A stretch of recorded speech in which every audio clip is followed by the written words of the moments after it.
आत्मवंदन विजयाताई, आराधना ध्यान समूहातील सर्व बंधू भगिनींना नमस्कार व सर्व गुरुजनांना वंदन.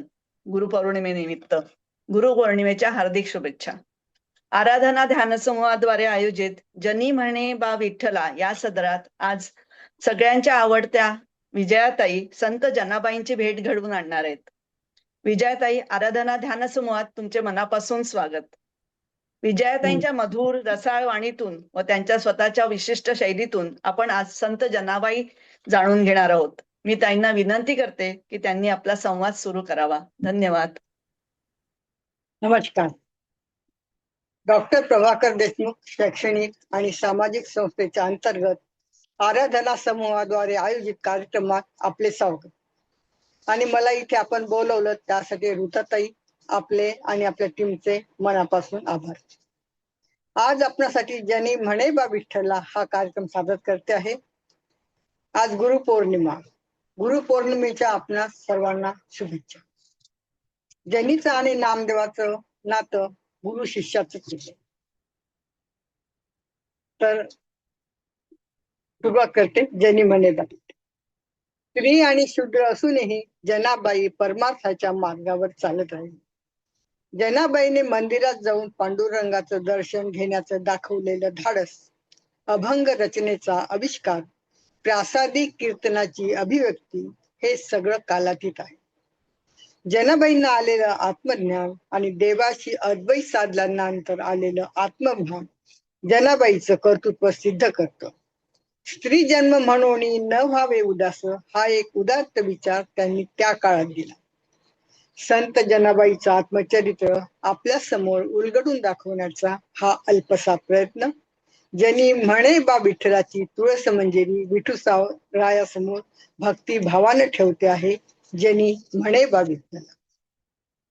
धरीला पंढरीचा चोर, धरीला पंढरीचा चोर, गळा बांधून या दोर, हृदय बंदिवान केला, हृदय बंदिवान केला, आत विठ्ठल कोंडियला, शब्दे केली जवा जुडी, शब्दे केली जवा जुडी, विठ्ठल पायी घातली बेडी, सोहम शब्दांचा मारा केला, सोहम शब्दांचा मारा केला, विठ्ठल काकुळतीला आला, विठ्ठल काकुळतीला आला, जनी म्हणे बा विठ्ठला, जनी म्हणे बा विठ्ठला.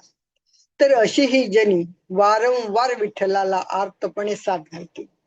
साक्षात पांडुरंगाला चोर समजून त्याच्या गळ्यात दोर बांधते, त्याला बंदी करून ठेवते. कुठे ठेवते तर आपल्या हृदयात. विठ्ठलावरील जनीचा अधिकार केवढा तरी. आपल्या भक्तीनं त्याला अंकित करणारी, त्याच्यावर हुकूमत गाजवणारी जनी होती तरी कोण? संत जनाबाई एक अलौकिक तत्व, संत साहित्यात उमटलेली एक झळाळती मोहर, पंढरपूरचं वैभव, नामदेवाची सखी, मंदिराबाहेर असणाऱ्या तुळशी वृंदावनातील काळी सावळी डेरेदार जांभळ्या मंदिरांनी लहडलेली आणि कवेतही न येणारी डौलदार तुळस.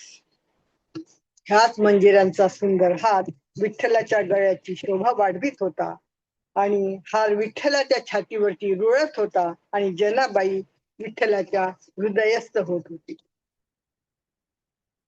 परभणी जवळचं गंगाखेड गाव, त्या छोट्याशा गावात दमा आणि कुरुण राहत. यांना नवसा सायासानं झालेली लेक म्हणजे जनी. जनी ऐकुलते एक असूनही तिचं कोड कौतुक घेणं तिच्या काही नशिबात नव्हतं. जनी 4 वर्षाची असताना जनाची आई कुरुंड देवाघरी गेली.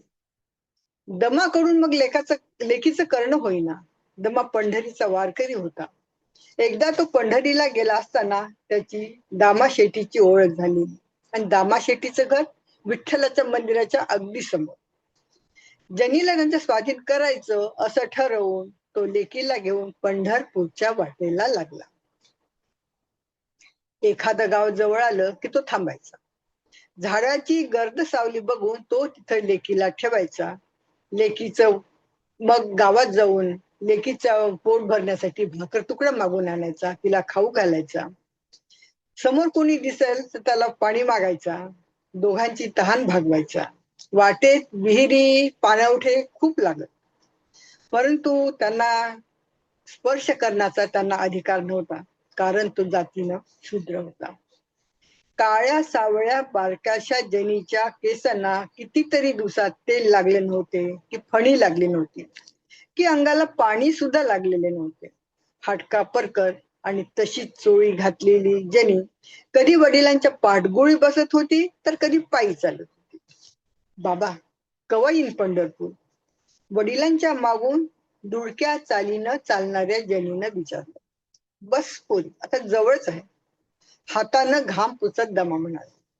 बाबा, मला ना तो काळा देव बघायचा आहे. त्याच्या भेटीसाठीच तर चाललोय आपण. पंढरीची वाट चालत दमा म्हणाला. बाबा, त्या काळ्या देवाला नाव नाही आहे ग माझे बळे. तसं नाव विठ्ठल. विठ्ठल हरिदासला जनीच्या शब्दांमध्ये. बाबा, माझे पाय दुखले आणि दमाने तिला कडेवर घेतलं. हळूहळू तिचे डोळे मिटू लागले. तिने वडिलांच्या खांद्यावरती मान टाकली.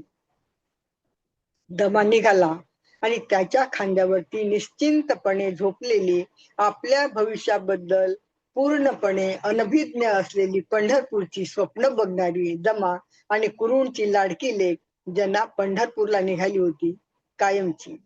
मराठी माणसाच्या मनावर अधिराज्य गाजवून अवघ्या मराठी मुलखाचं दैवत असलेल्या पंढरपूरच्या विठुरायाला आपल्या निर्मळ भक्तीनं जिंकण्यासाठी, आपल्या अभंगामधल्या शब्द लालित्यानं विठ्ठल भक्तांच्या हृदयात स्थान मिळवण्यासाठी.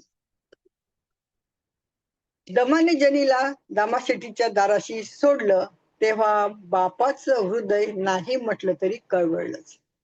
लेकीला आपल्यापासून तटकन तोडून टाकणं सोपं नव्हतंच. मग तो माघारी वळला. दारात उभ्या असलेल्या जनीला दामाशेठींनी आपल्या घरात घेतलं. तिच्यावर मायेची पाखर घातली आणि नामदेवाची आई गोनाई जनीची आई झाली. याही घटनेला आता बरेच दिवस उलटले.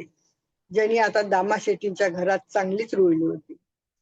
तिची भाषा बदलली. घरातली कामं करताना कधी कधी तिला वडिलांची आठवण यायची, आईची आठवण यायची. तिला गाव आठवायचं, पण ते तेवढं पुरतच. हळूहळू मग तिचं गाव, तिचे आई बाबा तिच्या डोळ्यासमोरून धुसर धुसर व्हायला लागली. अजून ती मंदिरात गेली नव्हती. तिला तो काळा देव आठवायचा. कसा असेल तो देव? आणि एक दिवस जनीनं नामदेवाला विचारलंच, नामया, मला काळा देव बघायचा आहे. तू मला तो काळा देव दाखवणार होतास ना? चल, आत्ताच जाऊया मंदिरात. मी आत्ताच दाखवतो तुला तो काळा देव. असं म्हणून नामदेवाने ओसरीवरून खाली उडी मारली. आत वळून आम्ही मंदिरात जाऊन येतो ग, असं म्हणून त्याने जनीचा हात धरला. दोघही वाड्या बाहेर धुम्म पळाले. दडादडा मंदिराच्या पायऱ्या चढले. आता काही क्षणात ना जनीला विठ्ठल दिसणार होता. त्याच्याशी तिची गाठ पडणार होती. विठ्ठल आणि जनी एकमेकांच्या भेटीसाठी आसावले होते. दोघांच्या भेटीने जनीच्या ललाटीची रेषा एक वेगळं वळण घेणार होती. पण ह्याची कल्पना जनीला नव्हती आणि तिचा हात धरून मंदिरात उभा असलेल्या नामदेवाला सुद्धा नव्हती. विठ्ठल माऊली मात्र गालातल्या गालात हसत होती, कारण त्याची लाडकी जनी त्याला आता भेटणार होती. वारकरी भक्ती संप्रदायात या भेटीनं एका नव्या अध्यायाला सुरुवात होणार होती. मराठी मनावर एक गारुड होणार होतं. युगानुयुगे लोटल्यानंतरही मराठी माणसाच्या मनावरचं ते गारुड कायम राहणार होतं. मंदिराच्या गरुड मंडपात प्रवेश केल्यानंतर मात्र जना जागच्या जागी थबकली आणि जनीला बघताच गरुड खांब केवढा तरी आनंदला. जने, अगं काय बघतेस एवढं? नामदेवाने विचारलं. नामया, हे केवढाले खांब, निऱ्या दगडाचे, दगडी कसा काळाभोर? तोंडावरती हात ठेवून जनी म्हणाली. आणि मग ती पाषाणाचे दगड, खांब, काळ्या दगडात कोरलेल्या कमानी, महिरपी, मंडपाचा अर्ध गोलाकार घुमट हे सगळं अनिमिष नेत्रांनी बघत राहिली. जने, हे भिंती तू काय बघतीस? तुला काळा देव बघायचा ना? देवाकडे बघ ना मग जरा. हो रे नामया, कुठं आहे तो? तो काय समोर? मला तर कुठे दिसेना. तुलाच कसा दिसतो? अपार उत्सुकतेनं जनीनं विचारलं. अगं तो समोर बघ ना, समई लावली तिथे. नामदेवाने गर्भागाराकडे बोट दाखवून करत जनीला सांगितले. जनीने तिकडे बघितलं. काळ्या अंधारात समईची वात मंदपणे तेवत होती. तिच्या प्रकाशात कमरेवर हात ठेवून कोणीतरी उभं होतं एवढंच जनीला दिसलं. मग ती थोडं समोर गेली. गर्भागाराच्या कमानीशी उभी राहिली. अंधारात एकटक समोर बघू लागली आणि समईच्या प्रकाशात तो तिला दिसला. तोच तो विठ्ठल, काळा देव. या काळ्या देवाच्या भेटीसाठी तर जनीच्या जीवाची तगमग सुरू होती. आपण विठ्ठलाकडे बघतो तसा विठ्ठलही आपल्याकडे बघतो आहे हे जनीला जाणवत होतं. कधी त्याच्या चेहऱ्यावर आलीस की नाही असं विचारणारे खोडसाळ भाव होते, तर काही क्षणात आली माझी लाडाची लेक असे प्रेमाचे भाव होते. तर कधी किती उशीर केलास ग असा लाडीक रुसवाही होता. असं सार त्याच्या चेहऱ्यावरती उमटले. नामदेवाला वाटलं, ही जनी एवढं मूर्तीकडे एकटं काय पाहते. मग तो कधी मूर्तीकडे तर कधी जनीकडे बघत राहिला. आणि तो मूर्तीकडे बघतच राहिला, कारण विठ्ठलाचा चेहरा आनंदाने उजळून निघाला होता. ओठ हसत होते आणि डोळ्यात प्रेमळ भाव. आपण बघतोय ते खरं की खोटं हे नामदेवाला कळेना. नामदेव आश्चर्याने बघत होता आणि पुढच्या क्षणी मूर्ती पाषाणाची झाली. जनीचं आणि विठ्ठलाचं एकमेकाशी तादात्म्य होणं, ते अद्वैत ओळखण्या इतका ना नामदेव मोठा होता ना जनी मोठी होती. दिवस असे जात होते. घरातली कामं करताना जनीला दिवस अपुरा पडायचा. धुणं, भांडी, झाडलोट, निवडण, पुसण, शेण, गोठा, गोऱ्या थापणं, कितीतरी कामच काम. पण तिचं मन मात्र ना सारखं विठ्ठलाकडे धावलं. नामया, मी पटकन मंदिरात जाऊन येते. जेने, तू सारखी सारखी काय ग त्या मंदिरात जातेस? तो रोज तसाच तर दिसतो. नाही नामया, मला ना तो रोज अगदी वेगळा वेगळा दिसतो. पण तू जातेसच का रोज? रोज कुठे रे? वेळ मिळाला की जाते. आणि तो माझी वाट बघत असतो ना, रुसतो मग तो. हसला नामदेव, म्हणाला, कोण? विठ्ठल. आणि तो रुसतो? तर मग वेडीच आहेस. खरंच खरंच जनी विठ्ठलापायी वेडी झाली होती. कायम तिला त्याच्या भेटीची आस लागून राहिलेली असायची. मनात सतत त्याच स्मरण. डोळे असायचे मंदिराकडे आणि कान असायचे मंदिरातील घंटानादाकडे. का असं होतं? जनीचं कुठलं नातं होतं विठ्ठलाशी आणि तो काळा देव तिची का वाट पाहत होता? चालता बोलता उठता बसता काम धंदा करताना तिच्या मनात विठ्ठल नामाचाच ओंकार का उमटत होता?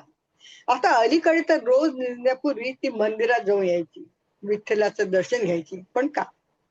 जनी विठ्ठलाशी बोलायची. काय बोलत असेल ती विठ्ठलाशी? आज नेहमीप्रमाणे जनी सकाळी उठली. तिनं आपलं अंगण परत सारवलं, चूल पेटवली, त्यावर पाण्याचा हंडा तापत ठेवला. जनीने दामाशेटींच्या पूजेसाठी मग फुलं काढली. जुई, जास्वंद, चाफा अशी अनेक फुल झाडं तिथे परसदारी होती. फुलं काढणं हे जनीचं आवडीचं काम. ते करताना तिचं भान हरपायचं. फुलं काढत निघालेल्या जनीनं पलीकडची तुळस काढायची म्हणून पाऊल उचललं आणि वाटेत चूल आहे याचंही तिला भान राहिलं नाही. उचललेलं पाऊल चुली बाहेर आलेल्या निखाऱ्यावरती पडलं. पाऊल तर पार भाजून निघालं. एक जीवघेणी कळ मस्तकापर्यंत गेली आणि विठ्ठला असा आर्त स्वर तिच्या मुखातून बाहेर पडला.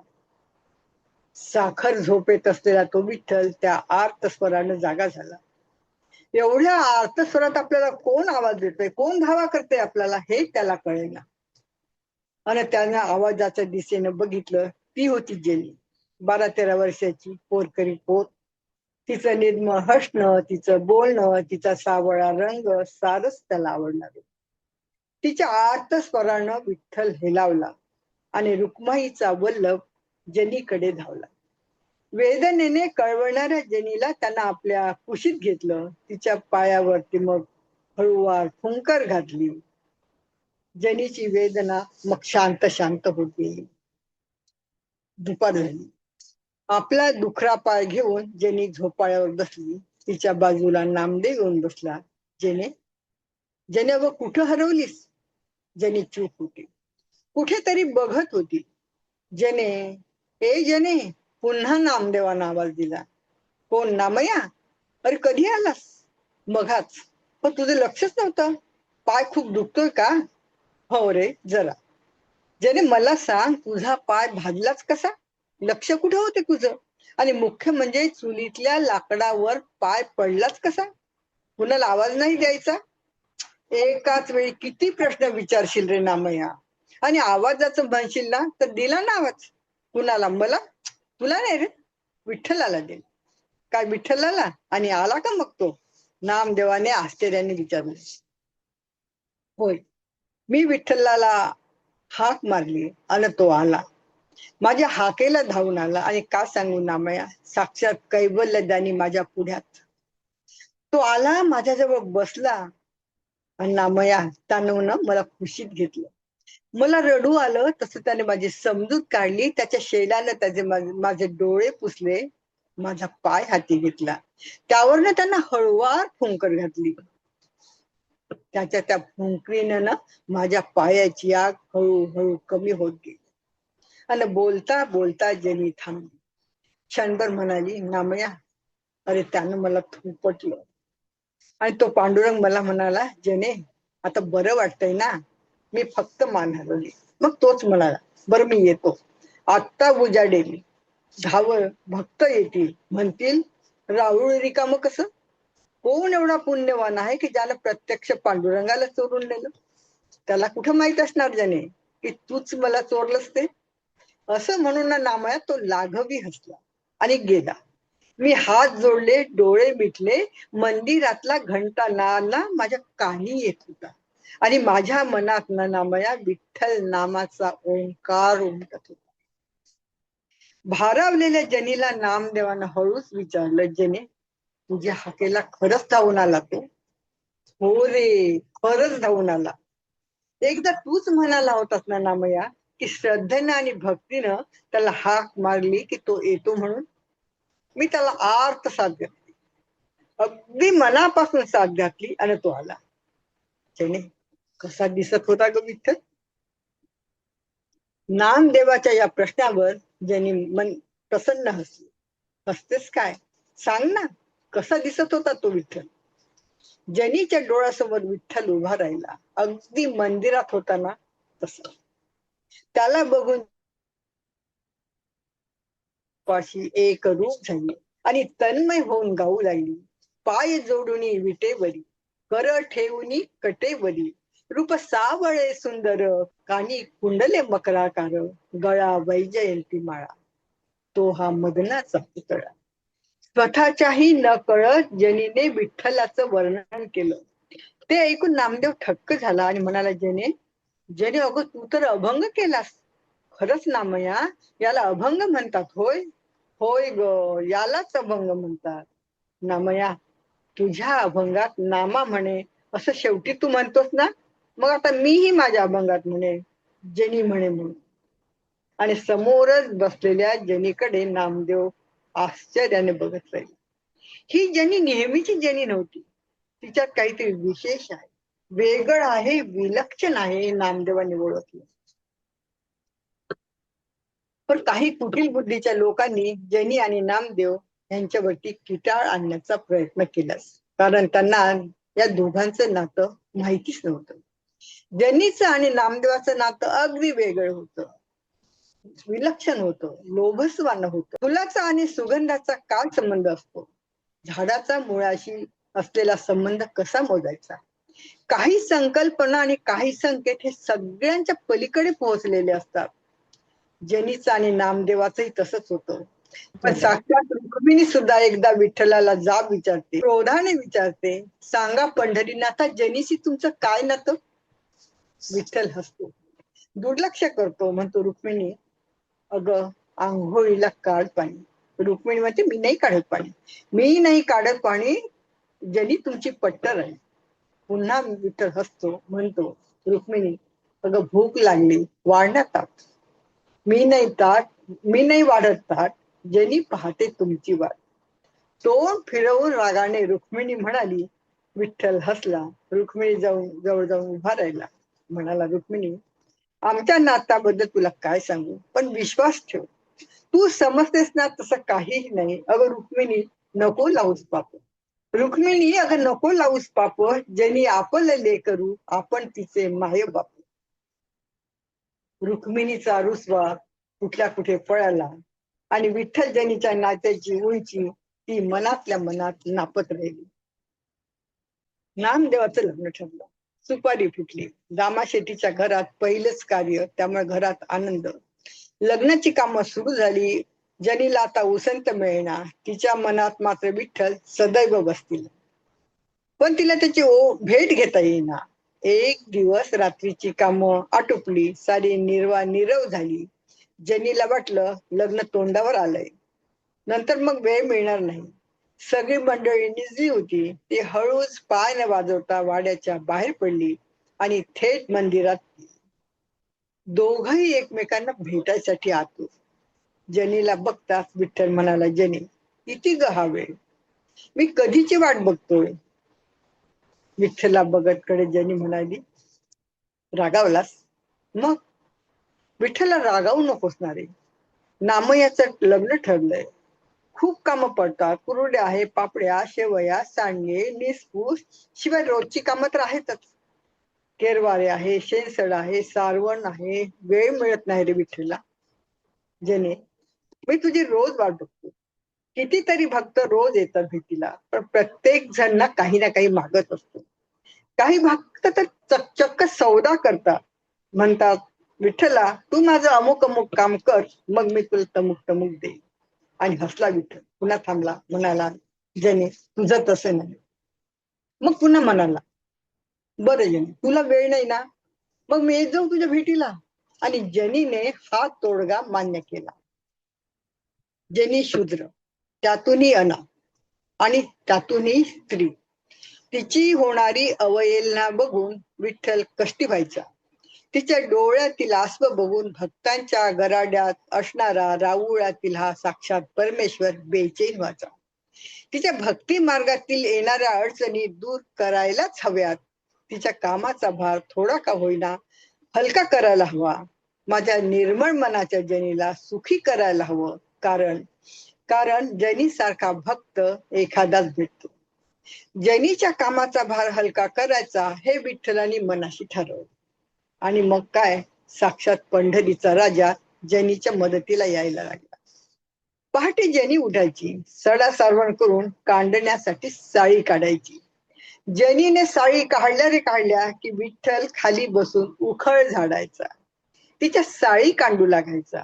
मुसळ पकडायचा आणि मग जनी आपल्या अभंगातून म्हणायची, साळी कांडी अशी काढी, चक्र पाणी उखळ झाडी, कांडिता कांडिता शीना आला पंढरी नाथा.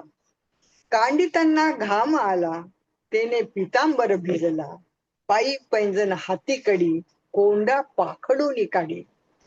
हाता आला असे फोड, जनी म्हणे मुसळ सोड, सोड सोड रे विठ्ठला मुसळ. हाताला बघ किती फोड आलेत.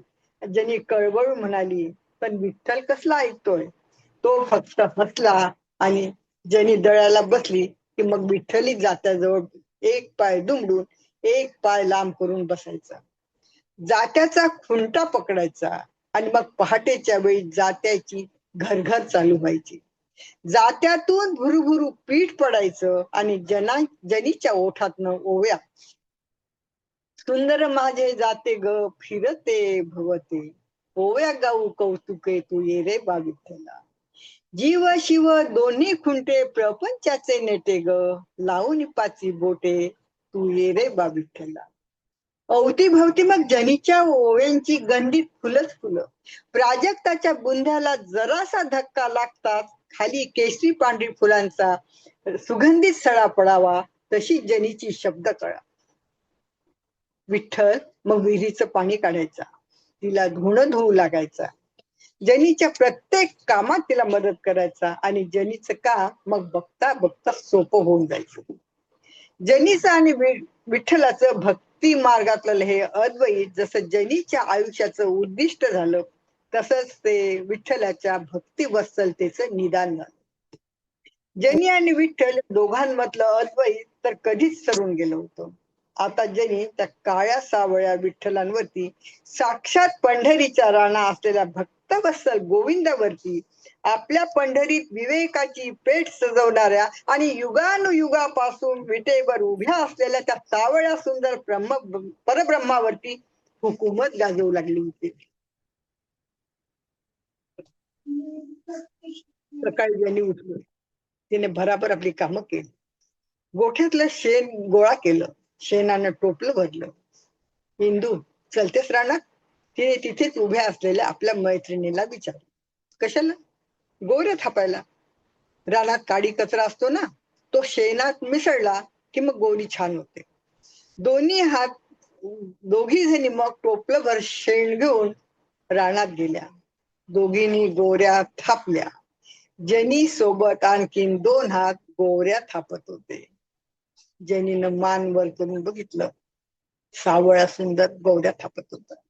विठ्ठला तू, अरे तुहा पिताबर पाय ना पप्पा, अरे तो भरण ना शेणानं. आणि तो हसला आणि जनी म्हणाली, अरे भरण तुहा पितांबर तर रागे भरण ना रखू माई. अरे भरण तुहा पितांबर तर रागे भरण ना रखू माई. खरंच रे विठ्या, तू न कुठं कुठं बी नेण्याच्या लायकीचं नाही. हसला विठुराय. जने, अगं एकटी किती करशील, थोडी तुला मदत करायला आलो. जनीचे डोळे भरून आले. जनी सेवे मग चक्रपाणी गोऱ्या थापू लागला. पाहता पाहता कितीतरी गोऱ्या तयार झाल्या. जने, तुझ्या गोऱ्या माझ्यापेक्षा लवकर थापून झाल्या. इंदू म्हणाली, तुझ्या गोऱ्या लवकर थापून झाल्या हो ना. अगं तो होता ना मदतीला. कोण ग? कोण होता मदतीला? विठ्ठल ग, जनी अगदी सहजपणे म्हणाली. रानात मग सांज उतरू लागली. गोऱ्या बऱ्यापैकी सुटल्या. दोघींनी त्या वेचल्या. अगं बाई जने, बघ किती घोटाळा झाला. कसला ग? अगं तुझ्या गोऱ्या आणि माझ्या गोऱ्या एकत्र झाल्या. आता तुझ्या गोऱ्या आणि माझ्या गोऱ्या कशा ओळखायच्या? आणि टोपलं तर आता भरलेलं आहे, त्यात काय एवढं? म्हणजे गोरी कानाला लावून बघायची आणि ज्या गोरीतनं विठ्ठल विठ्ठल असा आवाज येईल ती गोरी माझी. जनी आत्मविश्वासाने म्हणाली. काहीतरीच काय जने, गोरीतून आवाज कसा येईल ग? बघ तरी. आपला पदर कमरेला खोचत जनी म्हणाली. इंदूने मग कानाला गोरी लावून पाहिली. नाही येत आवाज. असं म्हणत तिने गोरी आपल्या टोपल्यात टाकली. असं करता करता साऱ्याच्या साऱ्या गोऱ्या इंदूच्या टोपल्यात पडू लागल्या. जनीच्या टोपल्यात एकही गोरी पडली नाही, कारण जनी म्हणाली तसे गोऱ्यातून विठ्ठल नामाचा नाद आलाच नव्हता. आपण विठ्ठलाची केवढी खात्री दिली आणि खोट्या पडलो, हे जनीच्या मनाला डाचत होतं. तिचा चेहरा उतरला. विठ्ठलावर आपला केवढा विश्वास, मग त्याने आपला विश्वासघात केलाच कसा? या जनीला ना त्यानं खोटं ठरवलं. जनी रडवेली झाली. तिने डोळे मिटले. ती मग विठ्ठलाला आळवू लागली. तिच्या आळवण्याची ती आर्तता बघून चक्रपाणी म्हणाला, आलोच ग. इकडे इंदू कानाला गोऱ्या लावून पाहतच होती. का करतायसा? एक 10-12 वर्षाचा मुलगा इंदू जवळ येऊन विचारायला लागला. त्याच्या अंगात बंडी होती, आखूड धोतर, डोक्याला मुंडास, कपाळी बुक्का आणि हातात काठी. गोरीतून आवाज येतो का ते बघते. कायचा आवाज? त्यानं विचारलं. विठ्ठल विठ्ठल असा. अजित गौरीतून आवाज कसा येईल? त्या मुलाने म्हटलं. हो ना, मी तेच म्हणते, पण ही जनीच म्हणाली. पाहू. असं म्हणून त्या मुलाने एक गोरी उचलून कानाला लावली आणि त्याच्या चेहऱ्यावरचे भाव झरझर बदलले. आला आला आवाज, आवाज येतो आहे असं म्हणून त्याला आनंदाने ती गोरी इंदूच्या कानाला लावली. अरे खरंच की रे, जेनी म्हणाली ते खरं आहे तर. आणि मग जेनी पाहतच राहिली. विठ्ठल नादाच्या गोऱ्या जेनीच्या टोपल्यात पडायला लागला आणि पाहता पाहता टोपलं भरून गेलं. कोण रे तू? त्या मुलाकडे निरखून बघत जनीने विचारलं. आणि तिच्या समोर विलक्षण देखणा असा साक्षात पंढरीनाथ उभा होता. कटेवर हात, पितांबर नेसलेला, गळ्यात वैजयंती माळा, डोळ्यात विश्वास आणि ओठावरती लाडी खसून. पंढरपुरात दर साल होणारा भक्त पुंडलिक उत्सव 8 दिवसांवरती आलेला. दरवर्षी या उत्सवात नामदेव महाराज कीर्तन करायचे. याही वर्षी ते हो म्हणाले. गावात तशी दवंडी दिली गेली, पण ऐन वेळी त्यांना औंढा नागनाथला जावे लागले. आता कीर्तनाला कोण उभं राहणार, सगळ्यांनाच प्रश्न पडला. गोनाईनं मात्र तो प्रश्न सोडवला. गोणाई म्हणजे नामदेवाची आई. अरे एवढा काय विचार करताय, की ज्यांनी करेल ना कीर्तन. आणि मग ज्यांनी कीर्तनाला उभी राहिली. केशरी काठाचं पांढरं लुगडं, डोईवर पदर, कपाळी गंधाचा टिळा. ज्यांनी मग चंद्रभागेच्या वाळवंटात कीर्तनाला उभी राहिली. विठ्ठलाची मूर्ती डोळ्यासमोर आणली. तिच्या कानाशी आवाज आला, जने मी आलोय. जनीने नजर फिरवून बघितलं. कमरेवर हात ठेवून चंद्रभागेच्या काठी तो उभा होता. जनीचं कीर्तन मग रंगतच गेलं. एक स्त्री एवढं रसाळ कीर्तन करते, ही एक अभूतपूर्व घटना होती. या घटनेचे साक्षीदार होते चंद्रभागेचं वाळवंट, तिच्या पाण्यावरती उठणारा प्रत्येक तरंग, वातावरणात दळवळणारा अबीर गुलालाचा सुगंध आणि साक्षात परब्रह्म. ज्यांनी मंदिरात यायची, दरवाजाशी बसायची, अभंग रचना करायची, तोवर ब्रह्मवृंदानं चालवून घेतले. शूद्र जातीतील एक स्त्री कीर्तन करते म्हटल्यावर ब्रह्मवृंदाचा मात्र थैथयाट झाला. नेहमीसारखी ज्यांनी विठ्ठलाची वाट पाहू लागली. ती रात्रीची वेळ होती. कीर्तनाचा सगळा वृत्तांत तिला विठ्ठलाला सांगायचा होता. आणि विठ्ठला तिच्याजवळ तो खाली बसला. जने काही सांगायचं आहे का? हो रे, पण तुला कसं कळलं? आणि मग जना सांगू लागली. विठ्ठल तन्मय होऊन ऐकू लागला. रात्रीचा 3रा प्रहर उलटला. सांगता सांगता जनीचा डोळा लागला आणि त्यापूर्वी विठ्ठलाने तिथे जनीची गोधडी पसरवली. त्यावर तोही आडवा झाला. पण त्यापूर्वी त्याने आपला जरतारी शेला आणि गळ्यातला रत्नहार काढून बाजूला ठेवला. पक्ष्यांची किलबिल ऐकायला आली. पहाटेची चाहूल लागली आणि विठ्ठल झटकन उठला.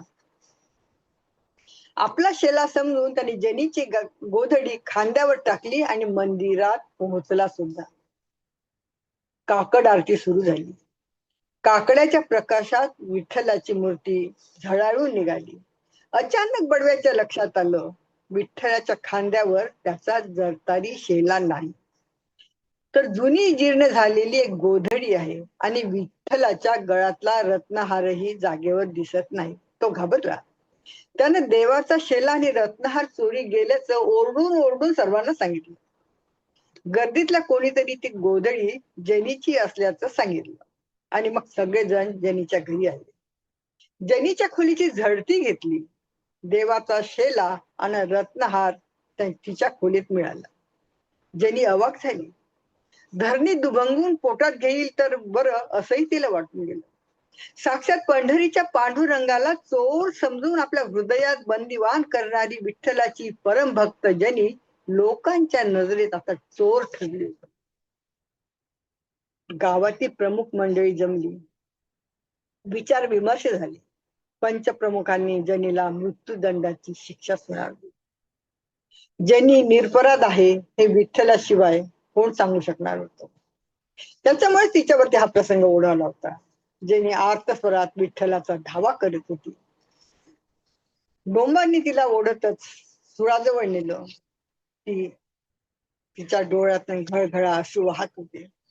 जनी तिच्या विठ्ठलाला आळवीत होती. मनापासून साथ घालत होती. येई येई ओ विठ्ठले, येई येई ओ विठ्ठले, हृदय फुटले आळविता. जनीचा धावा सुरू होता आणि तिने अतिशय तीव्रतेने पुन्हा साथ घातली. धाव धाव रे विठ्ठला, धाव धाव रे विठ्ठला, या जनीची लाज राख. आणि एकाएकी आभाळ झाकून आलं. सोसाट्याचा वारा सुटला. आकाशातून एक प्रचंड विजेचा लोळ वेगाने खाली आला. जनीला ज्या सुळावर चढवणार होते त्या सुळ्यावर तो विजेचा लोळ कोसळला आणि क्षणात सुळाचं पाणी पाणी झालं. जमलेले सारे बघत राहिले. आणि मंदिरात अवचित घंटा नाद सुरू झाला. झाकोळलेलं आभाळ निरभ्र झालं. सोसाट्यानं वाहणारा वारा मंद झाला. भक्तांनी जनाबाईच्या भोवती रिंगण धरलं आणि विठुरायाचा गजर सुरू झाला. विठ्ठल विठ्ठल विठ्ठल विठ्ठल विठ्ठल. विठुरायाच्या नामाने सारा परिसर मंत्रमुग्ध झालेला. काळ ना कोणासाठी थांबत नाही. दिवस वाऱ्याच्या वेगाने पुढे जात होते. दामाशेठी गोनाई काळाच्या पडद्याआड गेलेले. नामदेव तीर्थाटनाला गेले. ज्यांनी एकटी पडली, विठ्ठल तिला भेटायला तिच्याकडे यायचा, तिच्याशी बोलायचा. हा विठ्ठल माझ्या बरोबर काम करतो, हा कोण लागतो माझा? तिच्या मनात वारंवार हा प्रश्न यायला लागला. आणि त्या रात्री विठ्ठल आल्यावरती तिने विचारलं, विठुराया, तू भक्तांचा कैवारी आहेस हे मला माहितीये, पण तू नेहमी माझ्या पाठीशी का उभा राहतोस? तुझं मात्र नातं काय आहे? सांग ना विठ्ठला, मी कोण आहे तुझे? हसला विठ्ठल, म्हणाला, जनी, मी कोण आहे हा प्रश्न पडणं आणि त्या प्रश्नाचा शोध घेणं यालाच आत्मभान म्हणतात. ज्याने तुला आत्मभान आला आहे, हे तुझ्या सर्व जाणीवांच्या पूर्णत्वाचं लक्षण. ज्याने तू माझी कोण लागतेस हे ऐकायचं आहे तर ऐक. कृष्ण जन्मात तू माझी राधा होतीस, प्रिय सखी होतीस. पुनर्जन्मात तू तुळस झालीस, ती माझ्या हृदयात आहे. म्हणूनच मी तुळशीची माळ नेहमी धारण करतो. तुळशीलाच वृंदा म्हणतात. तुझ्यात ना जने तू वृंदाचा अंश आहे, म्हणून तू मला प्रिय आहेस. आत्मभान स्वची जाणीव करून देतं, तर आत्मज्ञान त्या परतत्वाची जाणीव करून देतं. ते आत्मज्ञान आणि आत्मभान दोन्ही लाभलेलं आहे, म्हणून तू तुझ्या अभंगातून ती व्यक्त करू शकतेस. विठ्ठल जनीला सांगत होत, जनी ऐकत होती. भान हरके. जनीनं आपला नित्यनेम ठरवला.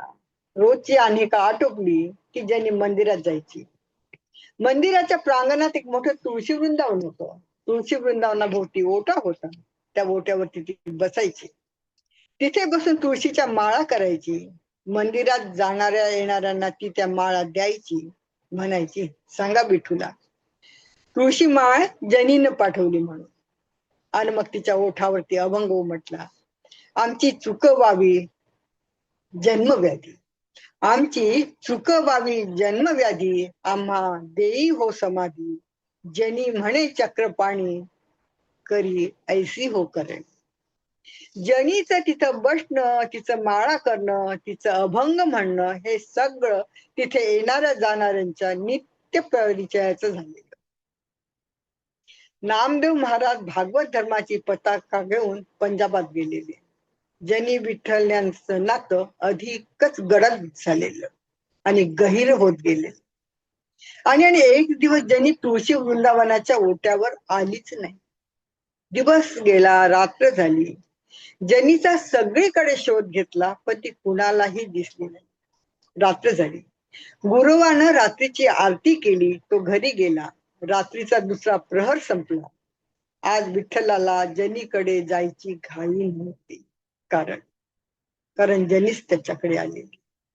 आयुष्यभर आपली मर्यादा सांभाळून मंदिराच्या पायरीवर बसणारी जनी आता या क्षणी मंदिराच्या गाभाऱ्यात विठ्ठलाच्या पायाशी शांतपणे पहुडली होती.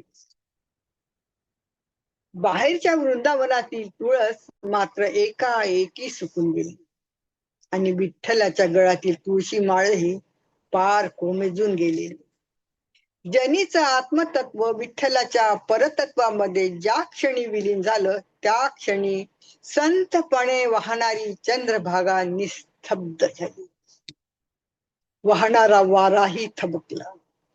विठ्ठलाच्या पायीची वीट मात्र एकदम थरारून उठली आणि वारंवार विठ्ठलाला आर्तपणे साथ घातला जाणारी साथ जनी म्हणे बा विठ्ठला पांडुरंगाच्या अंतरंगात बंदिस्त झाली.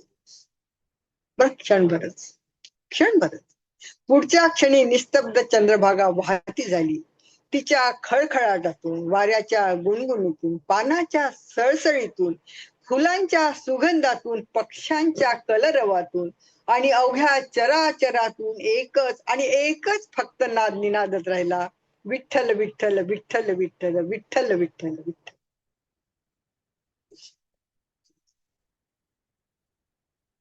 नेहमीप्रमाणे निशब्द विठ्ठल डोळ्यापुढे आणि परकर पोलके घालणारी जनाबाई पण.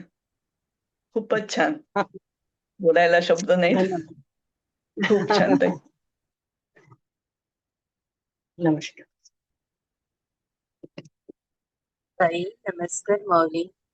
किती हो सुंदर बोलता. प्राजक्ताचा सडा पडावा ना तशी तुमची शब्दसुमनं असतात हो. खूप अगदी भरभरून देता. आणि आतापर्यंत किती संतांवर बोललात, पण जेव्हा जेव्हा प्रत्येक संतावर तुम्ही बोलता ना तेव्हा असं वाटतं तो संत आमच्या समोर आहे.